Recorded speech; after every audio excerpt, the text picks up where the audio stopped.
All right, thank you so much. Now to discuss the do's and don'ts of responding to disinformation, we have Kelsey Suter, the director of the Center of Digital Influence at Drive Agency. Kelsey leads the Drive Agency's work around digital engagement and social listening, and she has a special focus on countering online propaganda and disinformation. Kelsey? Yes, hi, thanks so much. So I work with a lot of organizations and individuals on how to assess and respond to crazy stuff on the internet when you see it. So I'm going to just walk you through how I think about these things and how I advise the people I work with. So on the next slide, the first sort of golden rule of countering disinformation online is that we need to not make it worse in the way we engage. And this sounds obvious, but it actually is kind of hard, and it can be counterintuitive to the way we want to react.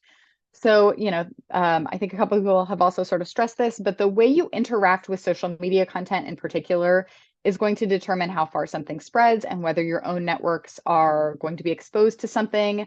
The way that these social media algorithms work, the more engagement something gets, the sort of more views, the more it's going to get recommended in an algorithm, all of these things. Uh, Platforms are not distinguishing between positive and negative engagement. So even if you are trying to debunk something, argue against it, show people it's not false, if you are liking, commenting, sharing, you are helping to spread that thing further. So that makes this very, very tricky. So as a general rule, you don't want to directly interact with any content that you don't want to spread. Instead, we want to spend most of our time and energy rewarding the content we do want to spread, as others have already mentioned. So that's sort of the first tricky golden rule here. On the second slide, the other thing to think about is start to think in advance how you might respond to these things and give yourself a little bit of practice when you see them. And so typically the way I think through something when I see it is I first think about reach, I think about impact, and I think about response. So we can go through this together. So on the next slide, let's talk about reach. When I think about assessing reach online, I use something called the breakout scale. This was created by a researcher named Ben Nemo, and this specific version was updated by some friends of mine at Dewey Digital. This is like a pretty precise, almost sort of academic scale. So I just want you to take away the concept of this and don't feel like you have to spend a bunch of time and energy researching something in order to figure out where it goes on the scale. But the concept here is it's a 6-point scale, and you can really think of it in terms of high, medium, and low categories. So low reach would be these levels 1 and 2, which is for things that are contained. So this means it is only showing up on on one platform, it's only one post, even if that post has a lot of views or a lot of engagement. If it's only one post, it's contained, or it's only showing up on Twitter, it's not showing up on other platforms, or it's only showing up in very sort of fringy conspiratorial spaces and not more mainstream spaces. So things that are contained online, where they're only serving people who have this existing belief, it's not going to change anybody's views, that's contained. We can kind of leave that alone usually. Then we get to the medium reach categories, which are levels 3 and 4A. This refers to things that are widespread in a partisan echo chamber. So it's a little bit louder, a little bit more mainstream, but not totally mainstream. So, partisan sources, partisan news, partisan broadcast, and that can be across channels on social media, across different types of accounts.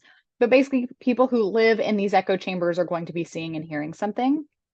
And then you can get to these high reach categories, which are 4B and 5.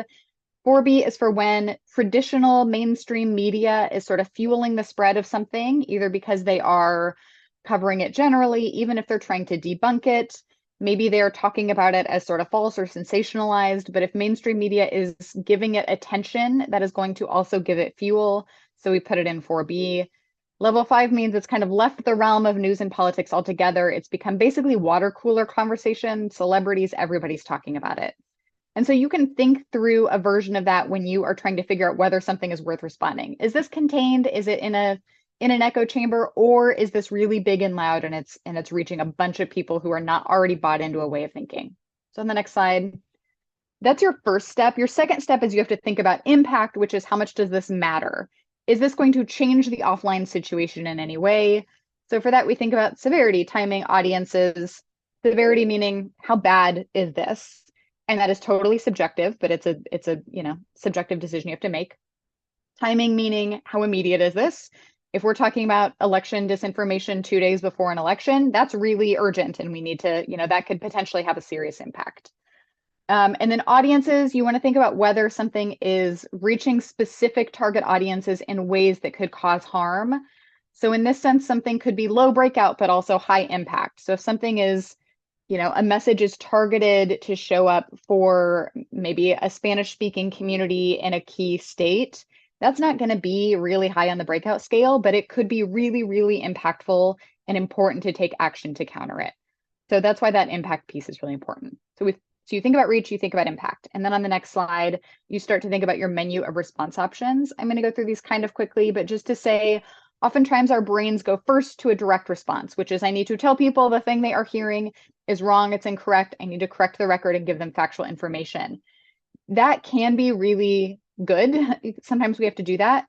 But you also have to think about that amplification risk, which is if I fact check this, am I just giving it more attention? Am I just going to fuel the spread? And so we have to weigh that risk. So these can be a little bit high risk, high reward, particularly when you're talking about public communications like social media. If you're in a one-on-one face-to-face conversation, there's no amplification risk. And so you have a little bit more leeway to do this. Next slide. Indirect responses are oftentimes what I recommend for big public communication. So if you're communicating on behalf of an organization or on social media or any sort of public forum, and these are ways that you can try to address something without getting deep into the weeds on a specific claim. So we talked here about inoculation, which is sort of priming people to be skeptical. You can do this by letting them know generally that they are going to see, confusing information about when, where, and how to vote, but you're not going to uplift very specific false claims. Media literacy is great. Anytime you can remind people that they have to check their sources, they have to be skeptical of what they see online, particularly for AI harms. We need people to have their critical thinking hats on when they're online, and that's really hard. Counter messaging is when you don't even address the false stuff, but you turn up the volume on good information. So maybe it means we're going to start getting really loud with correct information about how to register to vote or how to send in an absentee ballot, but we're not going to necessarily acknowledge the attacks. But if people are hearing that good information really loudly, they're not going to be as susceptible. Logic corrections can be helpful for naming sort of bad actors or getting people to realize for themselves that something is false or harmful. So if you can talk to people about why somebody would mislead you, what's their motive, or who is actually behind a false claim, who are the networks behind it, or the tactics, how are they trying to mislead you, people will come to their own conclusion that they don't believe something, and you don't have to get into the weeds on sort of amplifying specific claims. Those are indirect responses. They can be effective. On the next slide, a truth sandwich can be a good way to do this. The idea here is you're going to put positive proactive messaging as sort of the buns of your sandwich where it's the most memorable, and then you're going to do your disrupting in the middle. I work closely with a group at Indivisible who has a program called the Truth Brigade that does this really well. If you want more information, you can Google that. But again, I like a logic correction or a counter message or something in the middle instead of just a direct debunk for public communications. Next slide. I know we've already talked a little bit about AI, but I just want to reinforce some of what is said. If you are trying to spend a ton of time detecting whether something is AI generated or not, you're not necessarily going to get a really clear answer. We already heard some good examples of this, but one great example is this photo here of Bigfoot was run through one of these image manipulation detectors and proclaimed to be a real image, for example. So you can't always rely on those. And just like with any other sort of suspicious information, you don't want to share or engage with something you don't want to spread. So just reiterating, we have to just use good critical thinking skills for these things. You have to confirm things with multiple sources. Sometimes you can check the comments and other people might, say that they give you signs that they see something as AI generated. Otherwise, you just need to really treat it like any other piece of disinformation. Next slide. And then just to say your last option for responding is a passive response. This basically means you do nothing or do nothing publicly, and there's no harm in this. This can be a very strategic choice. You all have, really important day jobs. You have other work to do. And so sometimes just deciding I'm not going to engage with this unless it spreads more can be the most strategic choice. And again, you're not amplifying it, low amplification risk. You're going to wait and see, but you can continue to watch it, or maybe you can prepare behind the scenes. You're ready to respond if somebody asks you about it, but you're not going to engage directly. Next slide. A lot of those, a lot of that guidance I just gave was for very public communications. It was for social media and for sort of organizations giving sort of comms guidance. So just to say, you can also apply some of this when you're having one-on-one conversations, but that amplification risk is not there. So when you are engaging directly with voters, when you're at the doors, when you're canvassing, the most important things to do are to stay calm, ask lots of questions, show that you are listening, as much as possible, try to find common ground. That's how you're going to establish yourself as a trusted messenger.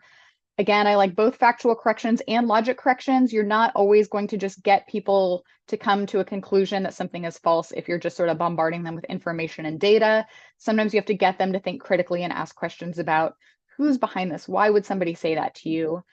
I talk a lot about responding to what they mean, not to what they say, which means we can't always take this disinformation very literally. Sometimes when they say, they're giving you Sharpies and Sharpies are invalid or whatever the false claim is, if we get too in the weeds on that specific claim, we're missing the bigger emotional concern that's being raised. And so we have to find other ways to reassure people on their concerns without necessarily just bombarding them with fact checks. And finally, for one-on-one conversations in particular, it's really important to think long-term about these things. People will oftentimes not change their minds on the spot, but they might go back to their houses and ruminate on something that they have, heard from you or something that they have thought about. They might go back and do more research. And so it's really important to think about how you can come back to a conversation over and over again, or leave people with the feeling that they have been listened to and respected, and give them space to, do a little bit of longer term work to change their minds. And the next slide, just to say, this is my last slide, big picture. In addition to these specific counter disinformation strategies, we have to think about trust building. There so much of the way we get information now is we trust information from people we trust. We aren't necessarily trying to figure out whether we trust very specific details. Our brains are taking shortcuts and we're thinking about who told us this, and we're using that as a substitute for whether we can trust it. So that means we need to think about how we can position ourselves as being trusted messengers. So we need to give people opportunity to feel like they are being listened to, that they are heard, that we can connect on a more emotional level, that we come across as relatable and authentic, that we seem like somebody who is trustworthy to them. Part of this is also repetition. We want to be familiar to people. We want the information we give to be familiar to people. So we need to be, repeating ourselves a little bit as well in the course of our work. And the next slide. I think that's it. Thank you so much.